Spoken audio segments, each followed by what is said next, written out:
Hello, gorgeous people. As you hop on and join me, say hello, tell me how you're doing. How are you feeling? It is Friday. Are you looking forward to the weekend? Have you had a good week? Have you enjoyed the retreat week? I would love to know. So bear with me while I find the video in the group and pin it to the top.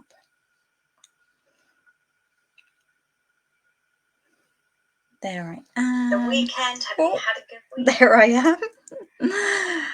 So as you hop on and join me, say hello. Tell me how you're doing. I would love to hear from you. So today, so far this week, we spent some time kind of nurturing our nervous system and allowing ourselves to just kind of reset that pause and just for a bit to allow our body to settle.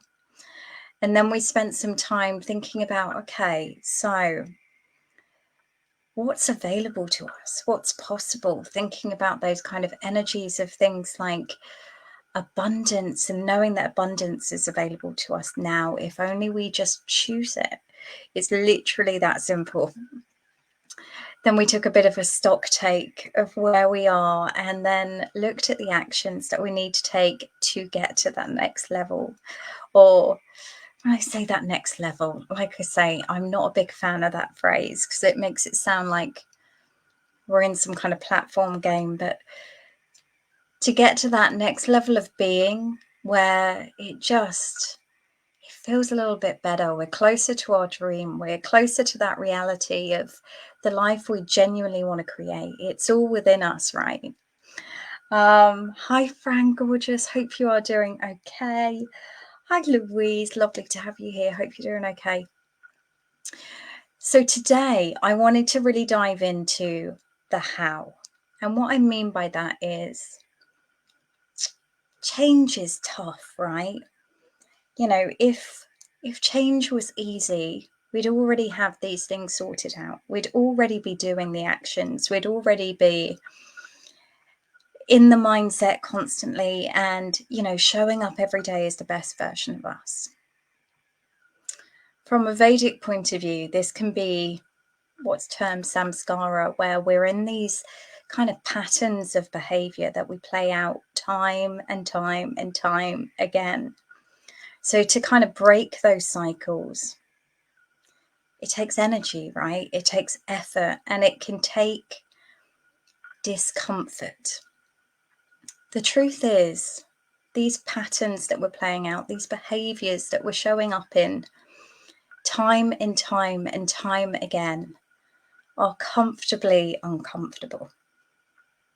Let me know if you can resonate with that. But for me, that makes perfect sense. I know there's been times in my life where I've been in ruts where I was displaying poor behaviors and in bad habits, and it was just too comfortable to change, to get the effort going, to actually make it a reality, to actually go out there and do something about it. So today I wanted us to really think about that, how we can start getting that fire going, how we can get that motivation going to face the tough stuff of making change. That's it. It's familiar, Louise. Yeah, it's kind of, that's what you know. And the thing is, when we have like a behavior that we do, well, let's start actually from our state of being. It all starts with our state of being. And if we don't choose this state of being, then we play out a particular behavior, which then will continue into a set of traits. So we'll continue with these behaviors time and time again. And then we will tell ourselves this is our personality. Our personality is literally just what we choose it to be. It's just what the state is that we choose to be in, and then the actions that come from that. So first of all, let's just acknowledge that this personality we've created, what we've told ourselves to be true about who we are, it's malleable. It's something we can change. We know this from neuroscience. We know this from philosophy that's been around for thousands and thousands of years. People are capable of change. But we have to figure out why. You know, why is this actually important? Why is this gonna, you know, why am I willing to go through that uncomfortableness of making changes in my life? And it's not enough, right, to just make the changes. We've got to be really conscious of the energy we're taking into those changes. So I'll give you some examples here of what I mean. So when I'm working with ladies around their health, one of the first things we work on is our mindset around why do we want to change? And the main reason being that we're conditioned to think that sorting out our health is a should, it's a must. It's this feeling of it being imposed on us. And when we're in that place of it feeling like it's imposed on us, and we should do it, you know, it's something that feels like a requirement from the outside, we're more likely to sabotage. We're more likely to say sod it to the diet and forget about going for that walk that we said we were going to do. Yet when we can reframe it in our mind as, this is a way I get to take care of me. This is something I get to do for me, to take care of my needs, to look after myself. There's a different energy to that, right? It feels less heavy and feels more uplifting. And we can see this in our actions too. And like one of the things that I used to see a lot when I worked in HR, and we would see people that would move through the ranks and they'd be striving and striving and striving, and I've got to work harder and I've got to work harder. And then they'd finally be promoted into a management or leadership position. But the problem is they were still in this energy of, I've got to prove myself, you know, I've got to be strong, and it almost became comical that there was a certain type that would end up having like grievances put in against them, and it wasn't coming from a place of because they weren't good at their job, but it was coming from this place of insecurity, like I've got something to prove. And it wasn't until we could build their confidence and make them really grounded in who they were that then they could show up as the leader they were born to be.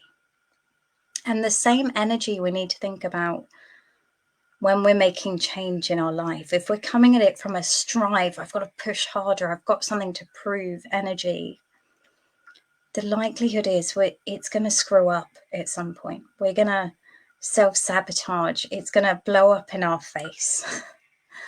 So we've got to be coming at it from this energy of being grounded in who we are, being secure in who we are, being ready for that tough stuff, but from a place of, this is something I get to do. This is something I want to do. This is something that's important to me. Otherwise, we're not going to get there right.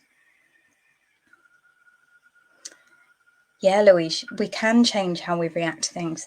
And it starts before that, right? It's not just how we react to things. It's interrupting our usual response so that we can actually consider a different point of view in the moment. So we don't feel like we have to react. It's, you know, we can take that step back and look at it from a different perspective. So today I wanted to spend some time with you so that we can go through, you know, why is this important to you? Is this important to you? Do you even care that much? And if the answer is no, let it go. You know, don't beat yourself up about it. Let it go. Life's too short. Energy is short. Yeah. But if there's some things that you were looking at yesterday and you think, do you know what, that's really important to me, and I keep saying I'm going to do it and I don't do anything about it, then we need to look at how we can unpick that, how we can do something about that. But first of all, let's just take a moment to make sure we're grounded in our own energy. So as and when you're ready, slowly closing your eyes and bringing your awareness to that breath in the belly.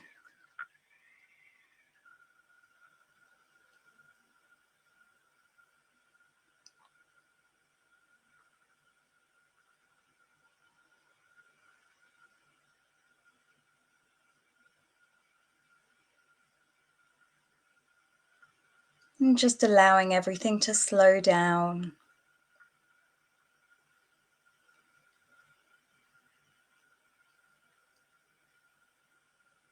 The thoughts become quieter.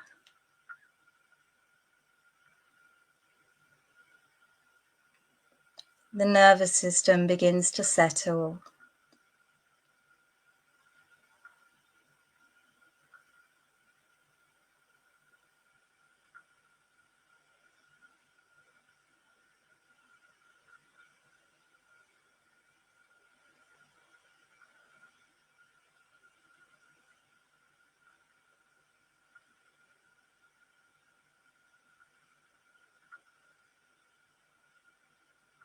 And just getting curious with that breath.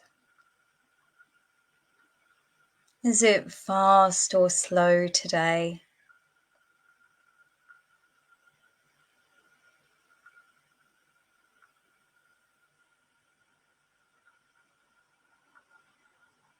Deep or shallow?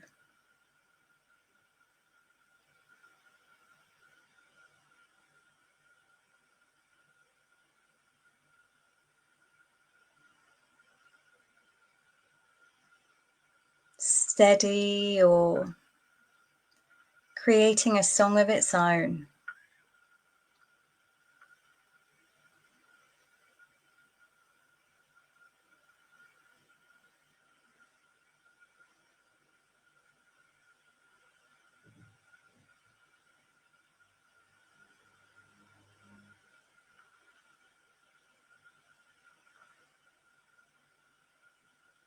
And just taking a moment to consider just how amazing it is that we have this innate ability to bring in that life-giving oxygen into our body,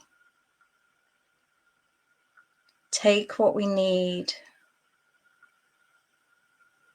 release what we don't, and it happens automatically.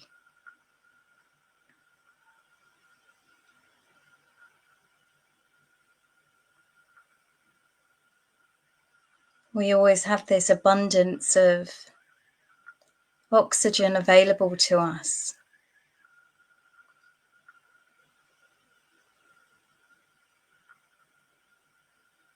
The universe is constantly feeding us without us even having to do anything.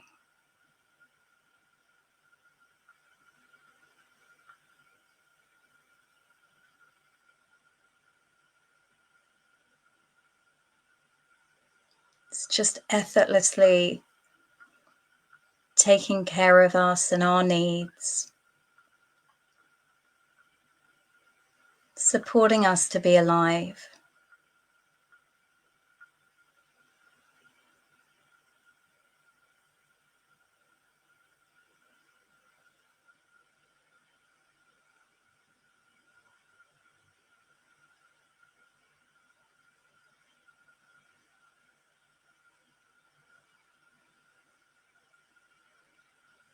And the fact you're alive, just how magical is that?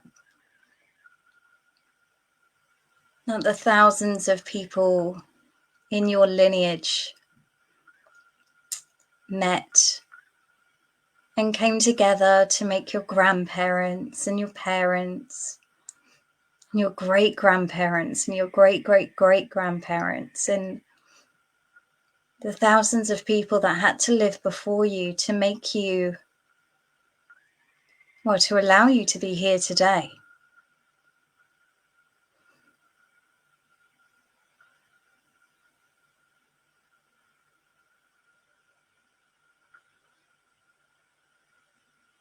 All those people that had to meet.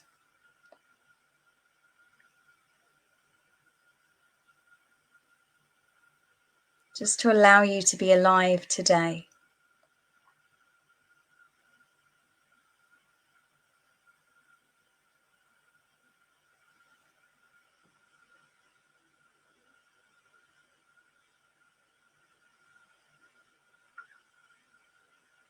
And allowed you to have your own unique humanness. You've had your own experiences, your own genetic coding.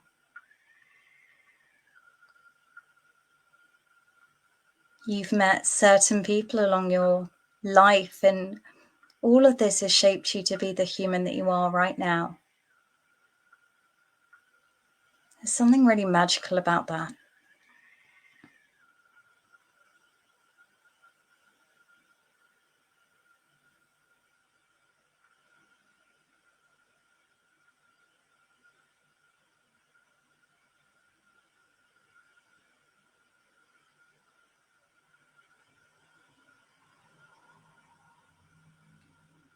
So taking a moment to place your hand on your heart space.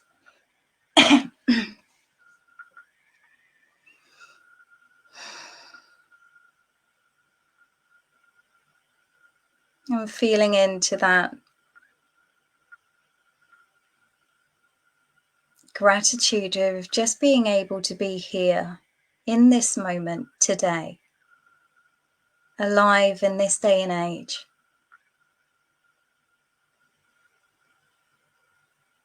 With other beautiful women sharing this experience with you.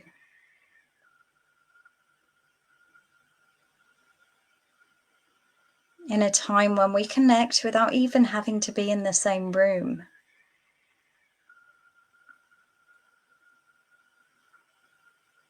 I mean, it's pretty magical.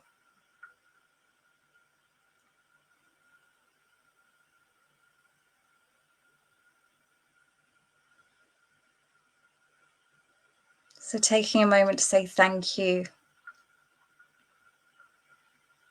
for being here, for being alive in this moment, for having the gift of air in your lungs and a beating heart.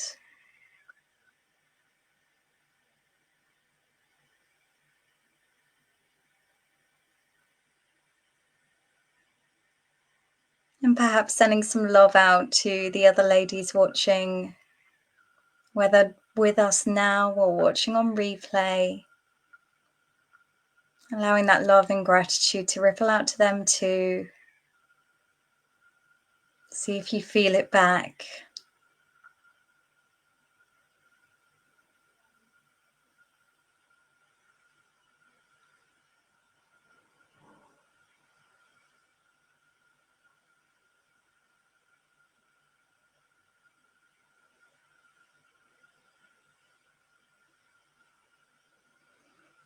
And as and when you're ready, slowly opening your eyes. Morning, Melanie, gorgeous. Hope you're doing well. One thing I love about gratitude is we know it makes us feel good, right? So it's not even just that, but it's kind of impossible to be anxious or stressed or feel like we've got to be in comparison or any of those kind of emotions that drag us down. It's kind of impossible to be holding gratitude and those things at the same time. So, oh, no problem.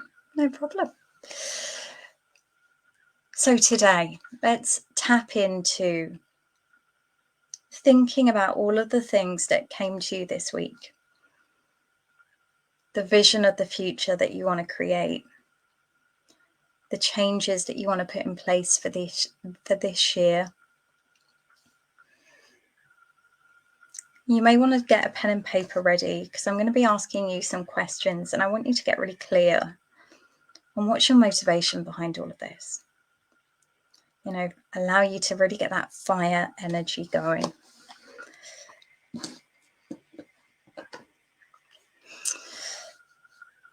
So the first question I want you to think about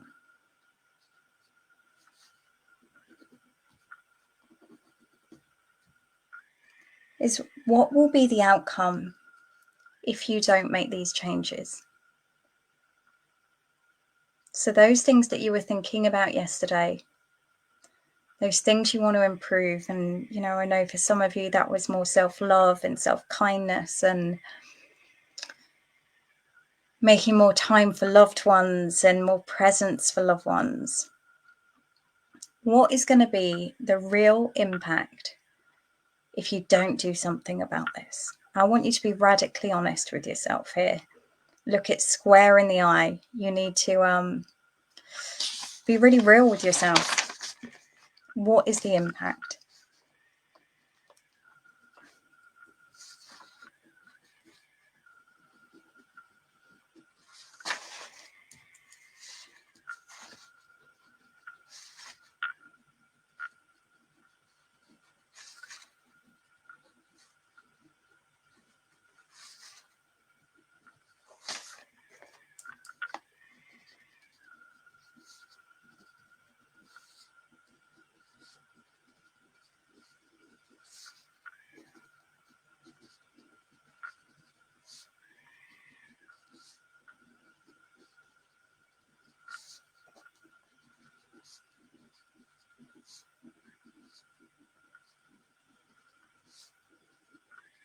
And feel free to pop things into the comments if you want to feel that additional energy of putting it out into the ether.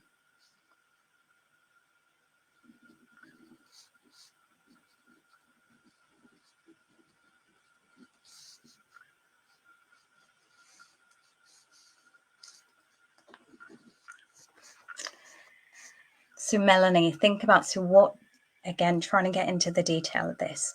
So what does that really mean? What does it mean to be stuck in the same place as before? What is the physical impact of that? So I'll give you an example. So I was thinking about, if you remember yesterday, I was talking about how I want us to have more quality time as a family this year. So two of the things that just came through for me when I thought about what is the impact if this doesn't happen. Realistically, my children will be growing up without the level of love and connection that they truly deserve. The other thing is they will be growing, they're already growing up. They're growing up really quickly. You know, my eldest is 18 in a month.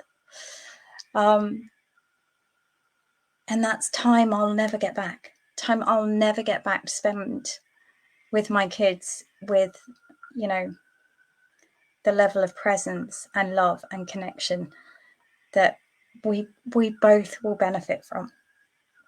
So really try and get into it. Hope that helps. And think about, you know, what is the impact emotionally? What's the impact physically? What's the impact mentally? What's the impact like the tangible impacts on the outside world? What's the impact of other people? So another thing, I'll give you another example. I had, when I was trying to sort out, when I was going through like my health journey, you know, I shared this story before, but there was a point where I became really low. Like my mental health was at rock bottom. I didn't want to get out of bed in the morning. I was feeling really emotional, really tearful. My moods were just up and down. And it was a combination of, one, the autoimmune disease itself, which actually, you know, autoimmune diseases do affect your mental health. There's studies that are showing it now. But also I was in constant pain. I wasn't sleeping. I'd lost my sense of identity. There was all of these things that were contributing. I wasn't allowing myself to rest. I was pushing through it. I kept feeling like I had something to prove. There was all of this going on. And I knew I had to sort out my mental health. I knew. And I had to get really honest with myself one day, because I kept saying, oh, I'm gonna sit down and meditate, and I'm gonna do these things, and it wasn't happening. It was just like one thing after the next thing after the next thing. I'd get into this really nasty cycle of rubbishness. It's not a very good description, but and so I had to get really real with myself and say, right, what is the impact if I don't do something about this? Well, it was impacting my parenting. It was impacting my ability to perform at work. It was impacting my relationship. It was impacting how I felt on a daily basis. It was impacting the quality of my life. It was impacting what I was going to be able to achieve in my life. And you see, it wasn't until I looked that square into the eye and thought, I'm not doing that I could then start thinking about, okay, what's the actions I need to take to actually change this, to really kick this to the curb.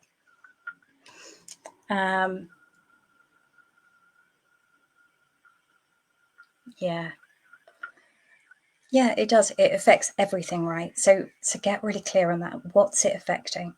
Because when I was really honest to myself, I wasn't showing up as the mum I wanted to be. I didn't have the patience and the presence for my children at that time.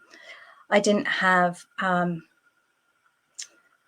when you're in a really good space, mentally and emotionally, I just ooze love. Do you know what I mean?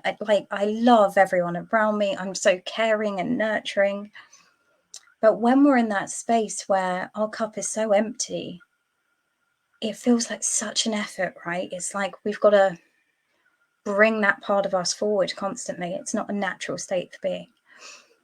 So because of that, it was affecting everything. I was too quick to react to something my husband would say, and then it would turn into an argument, and it was impacting everything. So get really clear on this.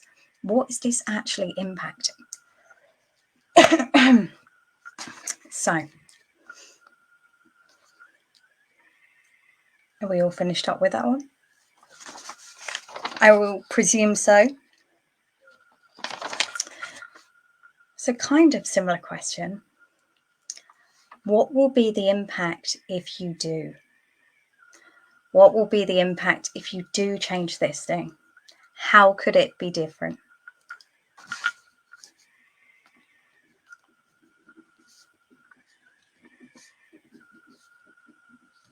And again, detail. As much detail as possible. Get really honest with the emotional impact, the mental impact, the physical impact on you, the impact on people around you, the impact on your physical environment.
Okay, so again, feel free to pop anything in the comments that came through for you. So again, I'll share mine as an example. So still using that example of spending more quality time as a family. That sounds like such like a naff thing to think about, but the honest thing is it's true. I really do want this year to be more about quality time. And I think what it is, I really missed it last year because we'd had like the lockdowns and things like that, which, you know, I know were terrible for a lot of people, but for us actually, we really enjoyed that time together and we had a great time as a family. And don't get me wrong, there was challenges with like homeschooling and trying to work from home and run a business and, you know, all of these things. But we'd spent like 2 years really where we'd spent an enormous amount of time together as a family.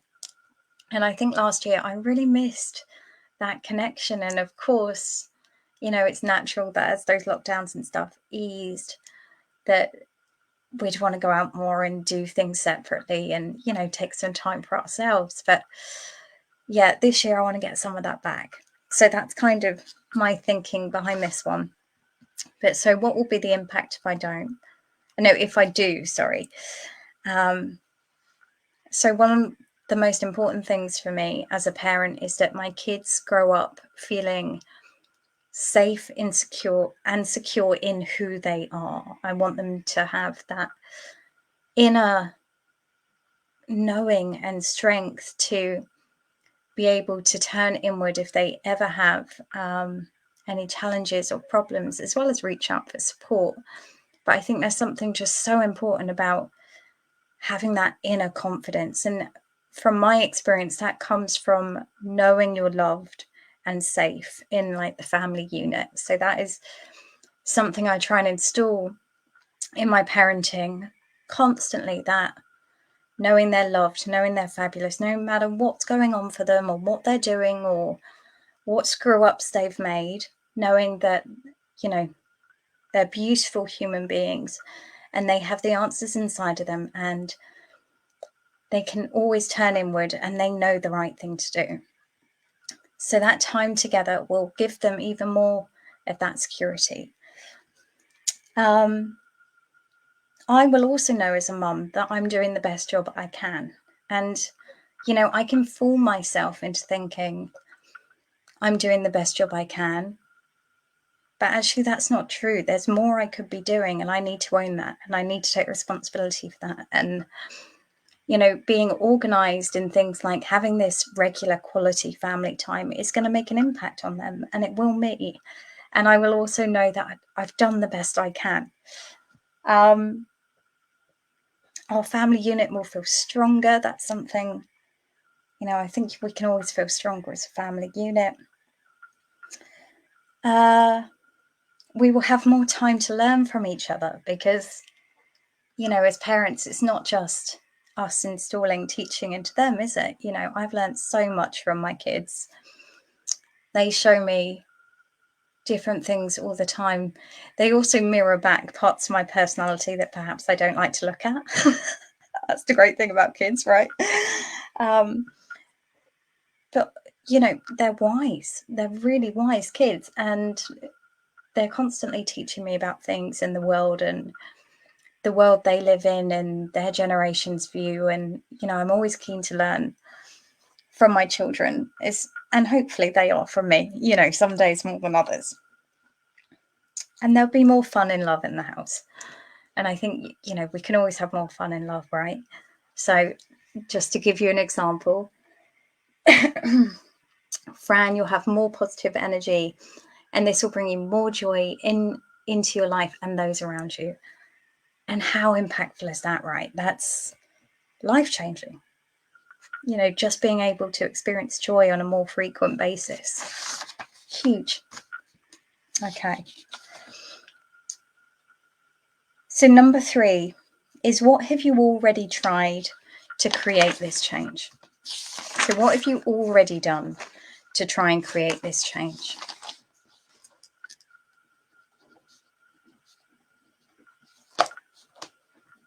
And if this is something new that you hadn't thought about before, then it might be nothing. It might be 1,001 other things, you know.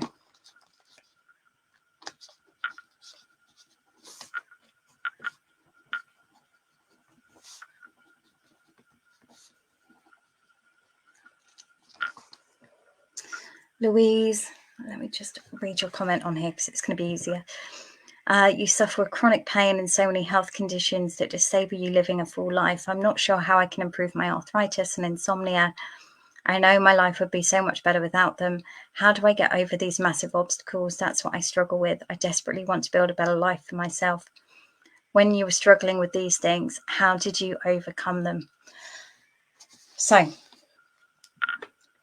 it was like twofold. I say twofold. It was like I went down so many paths to sort out my health, to be honest. Louise, so things that I did, actively did. First and foremost, I started focusing on my mental health, because here's the thing, right? If our mood is off, if our state of being is off, and we can blame our state of being and our mood onto our health conditions, but the truth is, it is possible to still manage our state while we have those health conditions and chronic pain going on. I'm not saying it's easy, but it's possible. So that was first and foremost for me, because I knew unless I sorted out my mental health, then, I didn't have the energy or the motivation or any of that stuff to actually look for practical solutions for the other stuff. So that was like my priority at the time. So like first and foremost priority. I did that mainly through meditation.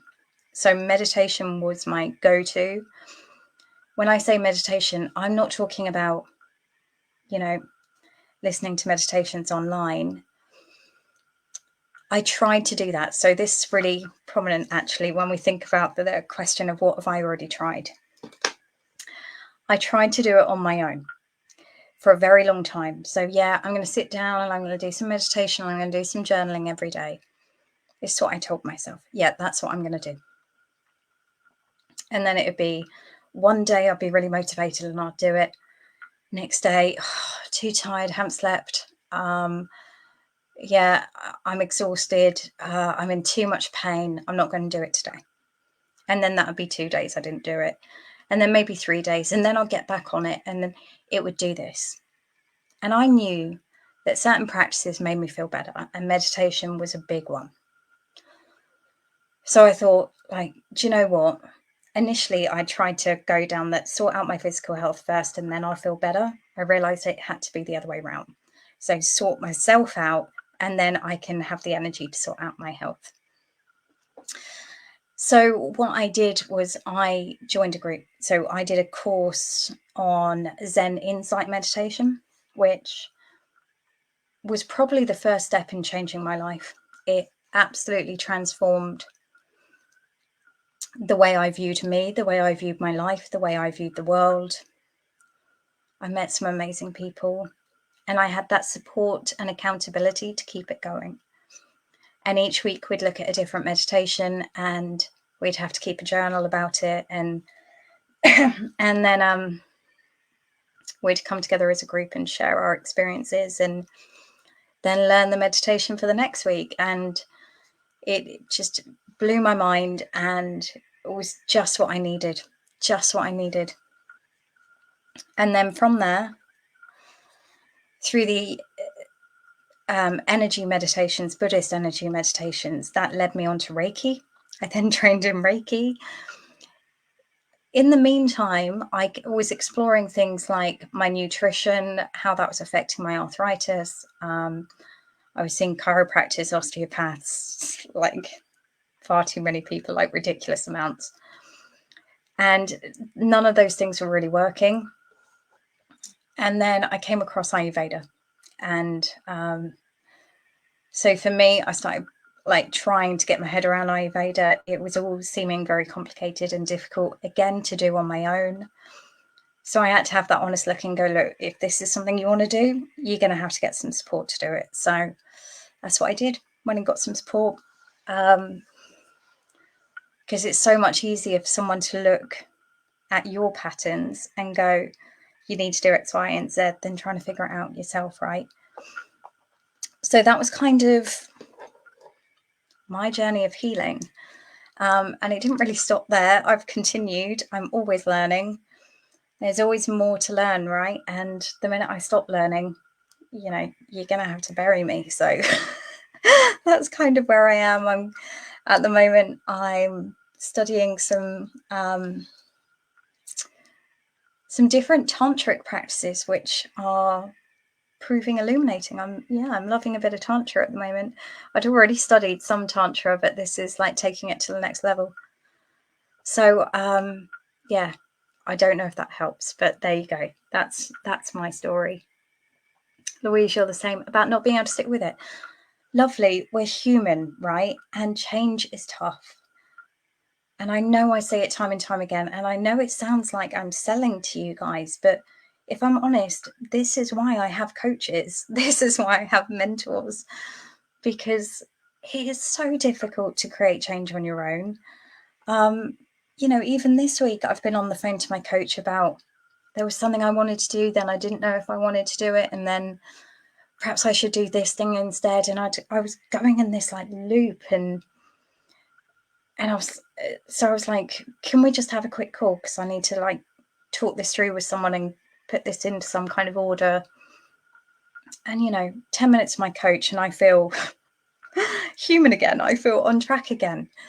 So having support, even if it's just some like friends that you can do things with, or, you know, go to a spiritual group or a,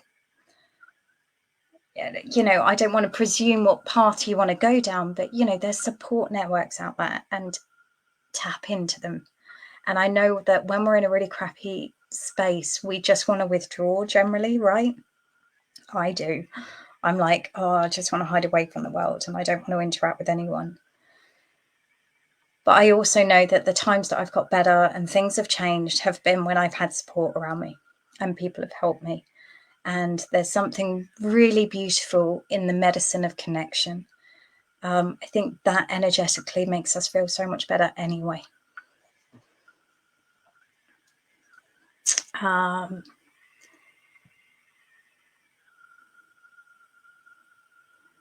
So do you just cope better with the pain because you were better mentally? Initially, yes.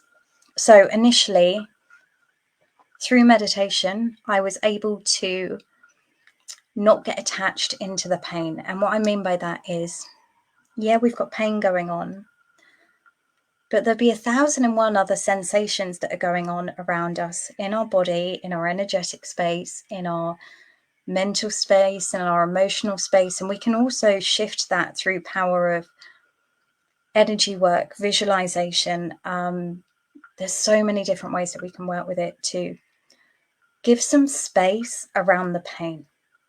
So the pain will still be present, but it won't feel so loud. It won't consume you. It's like almost like, instead of being zoomed in on the pain, you're taking a step back and you can see the full landscape. And that in itself is very healing. But yeah, I also did tackle my health as well. So like I say, my health was, I ultimately restored my health through Ayurveda. And, you know, that was through food, herbs, the types of movement I was doing. So at that point, I was still trying to make myself do certain, I wouldn't say exercise, but, you know, there were times when I couldn't move, but the times that I could, I kept being told by Western doctors, you got to keep moving your body, otherwise everything will seize up. And so I was trying to do certain exercises. And then through Ayurveda, I realized the things that I was doing were terrible for my body. And also the food I was eating, despite the fact that they were termed healthy by Western medicine, was not supporting what was going on in my body. I had to take a lot of different herbs, not only to rectify the arthritis, but to rectify the damage that was done through steroids. At one point, they'd put me on a chemotherapy drug to try and sort out my arthritis because it got so bad. And I was on these arthritis injections as well. So I had to then use herbal support to get over some of the damage that had been done through that. But yeah, it wasn't a quick journey. But the bit that was instrumental in all of it was sorting out my state of being first, and taking radical responsibility for that. So with the support of people around me. Fran, you use Reiki and you know it has a positive impact on your mood. Fabulous, lovely. Are you going to start using it more? Because I know that was something you were talking about, wanting to improve. Louise, you hide away, yeah. But you don't want to live your life this way. And I get it, lovely. I do. And I genuinely think once we get to that point and find it so tough on our own, we need to do it through support. I'm not sure, you know, I'm sure you're very capable of doing it on your own, should you choose to. But it is so much easier when you've got a support network around you. Cognitive behavior is so important for pain. I had work in pain clinic. Yeah, no, definitely. There's the mind and pain in the body. It's huge, right?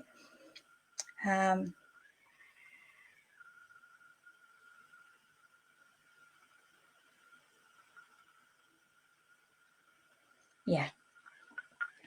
And there's ways out there, Louise. Look, I'm not special in any way. If I can do this, anyone can do this. And I'm not saying that as a way to like demean myself, but like literally there is nothing special about me. I'm not some, you know, someone that was born with grit and determination. And no, I've had no discipline through most of my life. I've always struggled to stick with things. I you know, was terrible with things like self-discipline. And I've shared lots of my stories around, you know, anytime I went on a diet, I was the person that put on 6 pounds instead of losing any. So if I can do this, lovely, I promise you, you can. You really, really can. Yeah, Louis, yeah, you need the support, hun.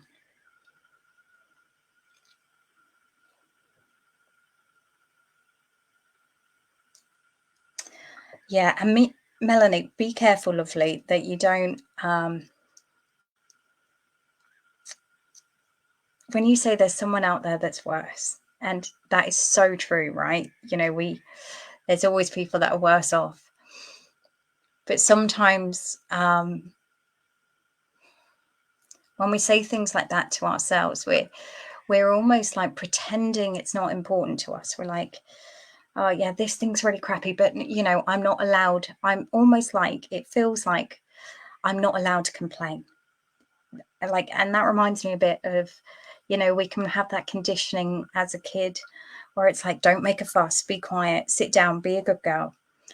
So sometimes that wound can stop us looking at the things that are really important to us and we need to challenge. So just a point to think about. Fabulous, Fran, that's exciting.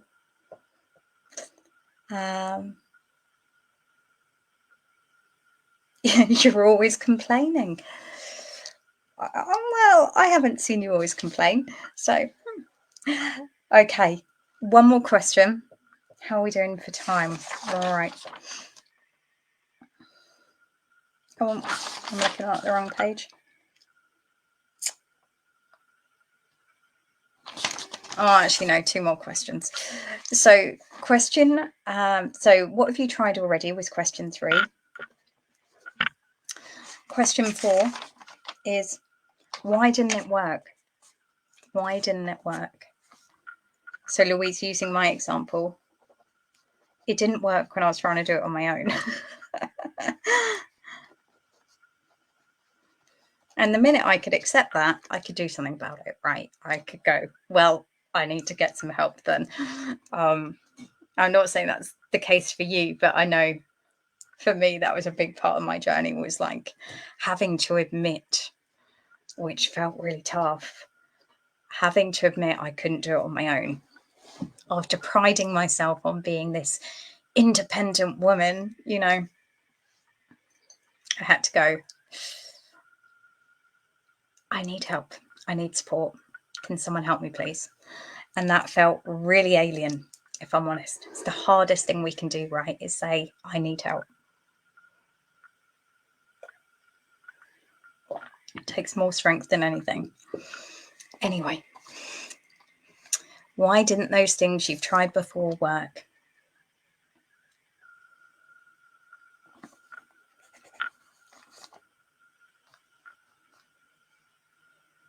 And looking at it from a really objective lens here, be careful not to get pulled into, this isn't about being self-critical or judging yourself, but, you know, from a really practical point of view, what are the things that made that more difficult for you? Or because we can have a tendency here to go, well, I'm not disciplined and I didn't stick to doing it, and then tell ourselves, well, we'll just do it differently next time. You might, or we could look at what you really need.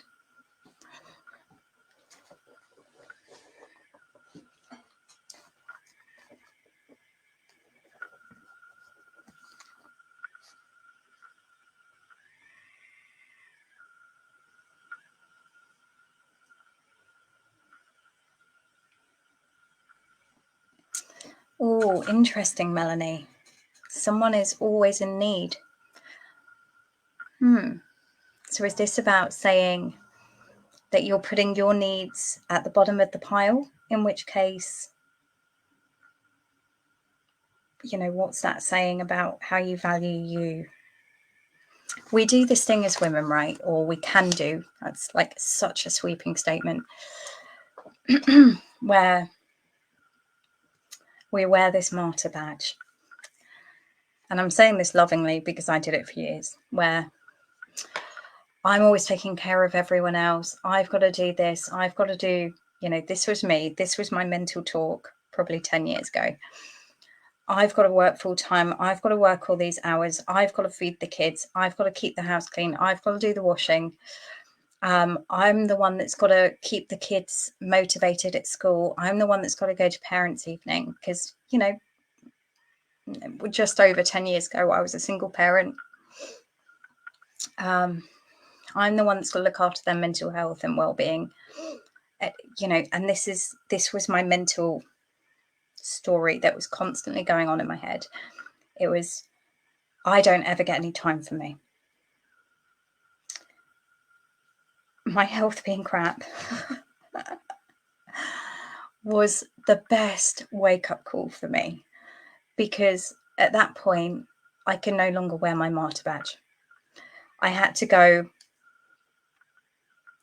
well, either I continue putting everyone else's needs ahead of my own and make myself more and more sick, and then actually I'm no good to anyone and I'm going to let everyone down, or I put my needs to the top of the pile. I take care of me first, knowing that I've then got all of this left over full to give out to everyone else. It has completely transformed my life living that way.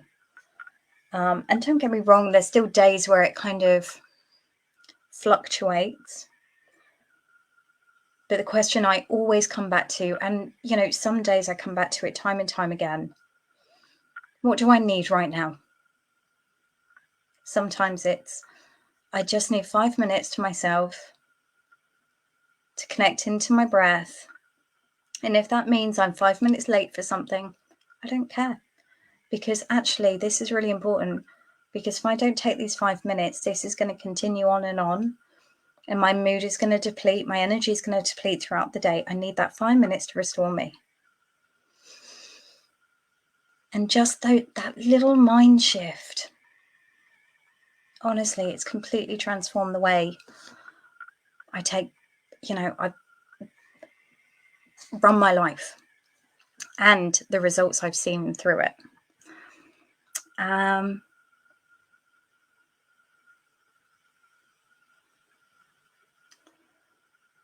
You don't get time to reflect much. So sort that out. Have a think about if that feels really important for you to move forward with this. What about 10 minutes every morning journaling, reflecting, where am I today? What do I want to do differently? What energy do I want to take in today? What's my intention for today? What do I need to check in with? What are my needs? What do I need to make sure I'm doing for me today? Just as an example. Fran, one of my problems is people around me think my ideas are a bit too woo-woo, so I don't have much interaction with like-minded people except in these groups. Yeah, do you know what, lovely? Most of my friends are spread far and wide. And yeah, my husband is not into anything like spiritual or, you know, he's a very practical man, black and white thinking. And that's fine. That's a part of me that, you know, I don't have to not share with him. You know, I don't hold it back from him, but it's not on the level that we communicate. But if you do want more friends that are in that woo-woo space, or spiritual space, then go find them. You know, they're out there. There's lots of amazing people out there. And like I say, so I've met some fabulous people through my Zen training, my Ayurvedic training, my being on retreats. So sometimes when we follow those things that are interesting to us, we can meet new people, right? Oh my gosh, where have we got to? Melanie, feel like men don't do the same job and I'm always doing cleaning, cooking and others. If you talk to them about it, like, how would that go? What kind of response are you likely to get? Or the alternative is, you know, could you get a cleaner? You know, what's the alternative? There's always a way, right? There's always a way around it. I remember having a conversation with my husband, and again, it was when my health wasn't great. And I said to him, I'm not doing as much cleaning. It's having an impact on my body. I said, I'm happy to get a cleaner. And he was like, no, don't be silly. I'll do it. That's fine. And I said, okay, well, I'll do the cooking then. He was like, yeah, fine. But had he said, you know, well, I'm not willing to do it, I'm getting a cleaner. Do you know what I mean? So we need to be careful that we don't blame other people for what it is that we want, right? Sometimes we have to work for that thing to make it happen. But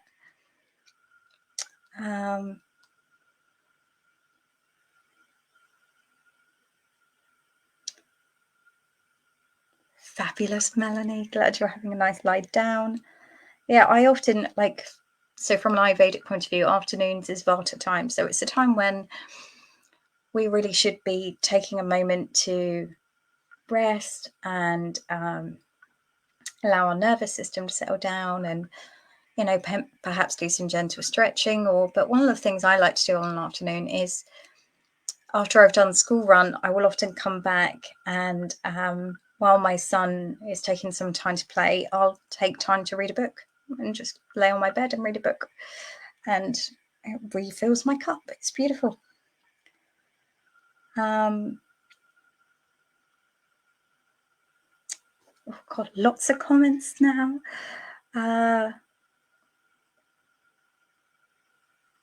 Oh yeah, Louise, that feel sleep deprived, too much pain today. I told myself those stories for far too long. And this is why I needed support, because I didn't feel mentally strong enough to make the change on my own. And it's so easy to get into those cycles of, I'll do it tomorrow. Like, how many people do you hear of the diet starts Monday? It's either just don't bother or do it now.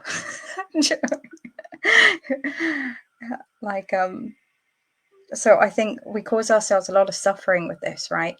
We either choose to change or we let it go, because either way we're causing ourselves a lot of suffering. Louise, you definitely need to find a group, support, encouragement, motivation. It's not working, you're doing it alone. You keep saying it. Yeah, I've been there, lovely. It's tough, but with the right support, it's possible.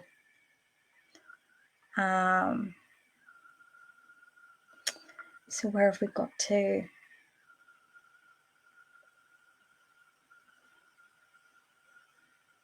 Melanie, they would help, but they work more hours. So is that a guilt thing then for yourself, thinking, well, they work more hours, so I should do the cleaning? Because if their body's in a different state, then it's kind of like, well, you can't keep doing what you'd been doing, right? You know, it's a bit of a reality check we have to have. Sometimes we have to realize that we can't keep doing the things that we have done. I know when my health was bad, before I sorted it out, like, I started thinking about, do I need to give up driving? Because my neck kept seizing, and, you know, and then that made me think, do I need to give up work? Because I couldn't really do work without being able to travel in a car. And you know, if obviously we need to think about how can we sort out our health, but we also need to have those realistic conversations with ourselves about, what am I capable of doing now physically in my body? Is it serving me by continuing to push through? And, you know, from a pride sense, I need to do the cleaning, other than just ask people to help or get a cleaner. You know, if people genuinely don't have time, can you get a cleaner? You know, a few hours a week. It's money well spent, right? I'd happily give up TVs and things like that if needed, you know, to know that weight had been lifted. So yeah. Louise, putting your mindset into poor me, why me mode. This keeps you in a place of being stuck. Definitely why. When you've tried to change it, it doesn't work. Self-sabotage. Yeah, and like I say, we can all fall into that, right? The key is to not let ourselves get stuck in that. And when you can feel yourself going, poor me, only happens to me, you know, my life has been so bad. What I try and think about is, actually, if you look at some of the most amazing people in history, many of them have been through so much stuff, like have experienced so much. And they've still managed to go out and do beautiful things in the world. And so whenever I find myself getting pulled into stories around that sort of thing, I think, well, no, because I know there's people out there that have experienced much worse and it's not held them back. So this is me holding me back.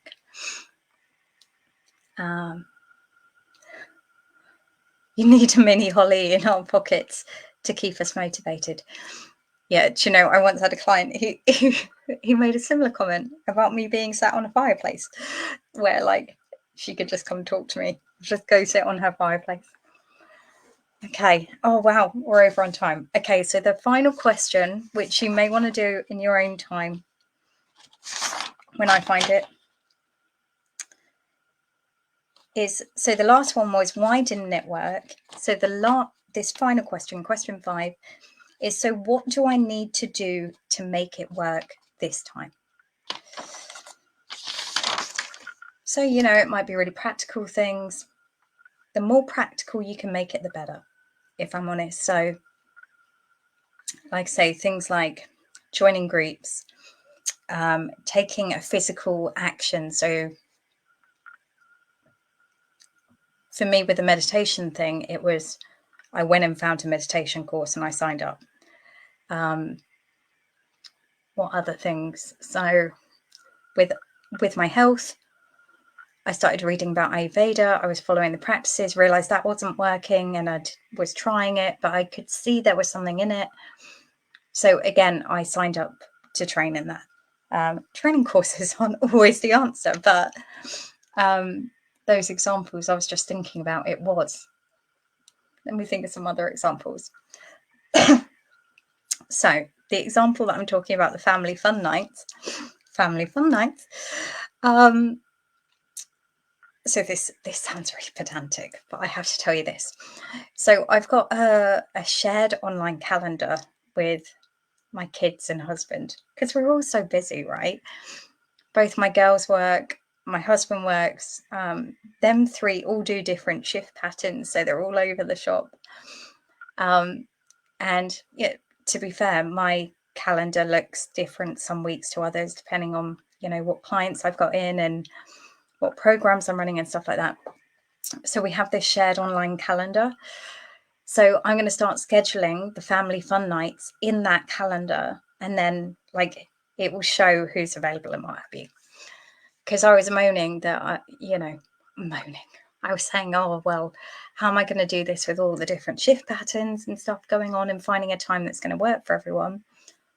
Well, I'm willing to take responsibility for that and schedule that in with everyone, because this is really important to me. And I know our quality family time is going to make a big difference to us. So I'm willing to own that. So I will leave that with you. Get really clear on this. Please don't allow this. You know, if these things are really important to you and you know they're going to make a big impact on your life, please don't go away and just forget about all of this. But see if you can really start taking some action to put these things into practice. And do you know what I'm going to do? I am willing to have personal one-to-one conversations with people free of charge. Message me. If you want support with getting a plan in place, you know, we can do some quick fire coaching, kind of 15 minutes, just so that you know, right, I'm going to leave that conversation with Holly and go do X, Y, Z, and know that actually I'm going to make those things a reality. I really want you to create the life you desire. I really do. And it is possible. Please know it's possible. Okay. One small step can lead to a big step. You're going to try and think about what you can do rather than what you can't. Exactly, lovely. And, you know, if you'd told me, however long it was, it would have been 7 years ago, when my arthritis was really, really bad, that not only would I have been able to sort it out, I would also have found medicine in a regular meditation practice. I would have discovered Zen Buddhist practices. I would be trained in, you know, as a Reiki master. I would now be running a business around all of this. I'd be like, what? You know, I genuinely would not have believed it, let alone making good money from it. Not, you know, I'm not scraping by like you see some people do. I wouldn't have believed you. I genuinely wouldn't have done. But those little steps have got me here.